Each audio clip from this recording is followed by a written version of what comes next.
Tako bi izgledali liki Sonika v resničnem življenju. Za začetek to bi bil Espio, ki je očitno rožnat kameleon. Ni veliko več skrivnosti, je kar kul. Vektor, ki bi bil naslednji, je zelo zelen krokodil. Zelo kul. Seveda tudi Sonic, ki je moder ježek z majhnimi supergami. Pravzaprav je v resničnem življenju precej bolj prikupen. Tukaj imamo Nuggetsa, ki ni ježek, ampak rdeča kljunača, ki je, v resnici kar precej grda. Tukaj mi je original veliko bolj všeč. Tukaj imamo Amy, ki je prav tako ježek, roza ježek in je zelo kul. Pusti všeček, če je tvoja najljubša Amy, ker je res prikupna.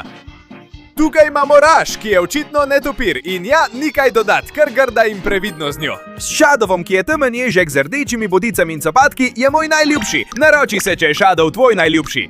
Potem imamo Silverja, ki je v bistvu bel ježek. Ni veliko skrivnosti, je kot navaden, običajen ježek. In tukaj imamo Tailsa, ki je rumena lisička, zelo prikupna, kot majhen dojenček, ki bi ga takoj posvojil. In to bili vsi liki Sonika v resničnem življenju. Komentiraj, kateri ti je bil najljubši.